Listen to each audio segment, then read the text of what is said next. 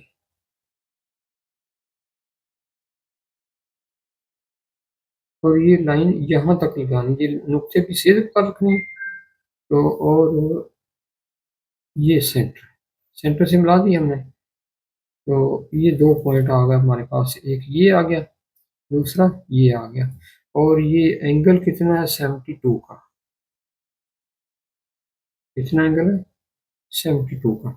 तो अब हम बार बार ये एंगल नहीं बनाएंगे, ठीक है ना, बार बार नहीं बनाएंगे, बल्कि हम इसकी मदद से वहां पर निशान लगा लेते हैं, इसकी मैच कर लेते हैं यहाँ से।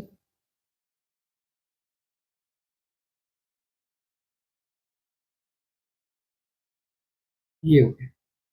तो इतना निशान एक इधर लगा लेते हैं, ये लगे ब्रिक सा। और एक यहाँ से आगे लगा लेते हैं, ये हो गया। और यहाँ से एक इधर लगा लेते हैं, ये हो गया। और यहाँ से आगे अपने आप ही वो आ जाएगा 2 का। हाँ अब ठीक आ गया।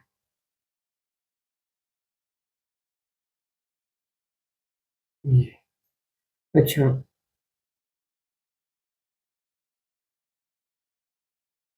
इधर से ये वाला, तो दूसरे वाला मिटा देते हैं।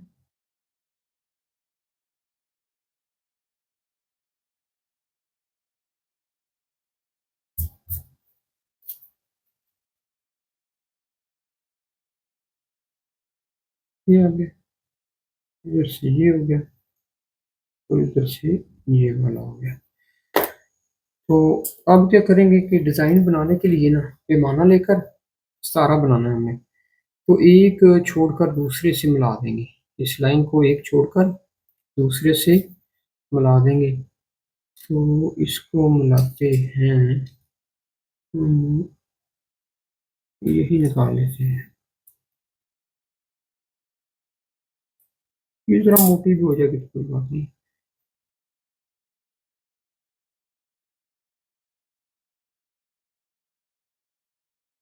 इसी से मिला लेते हैं, नजर आ जाएगी दूर से। ये हो गया, एक छोड़कर दूसरे से मिला दिया, इसको भी ये छोड़कर दूसरे से मिला दिया, यहाँ तक मिला देते हैं। क्योंकि यहाँ तक छोड़ते, क्योंकि आगे वो मिलना ना, मिटाना पड़ेगा, बाद में मिटाने से बेहतर है कि उसे पीछे रख लेते हैं।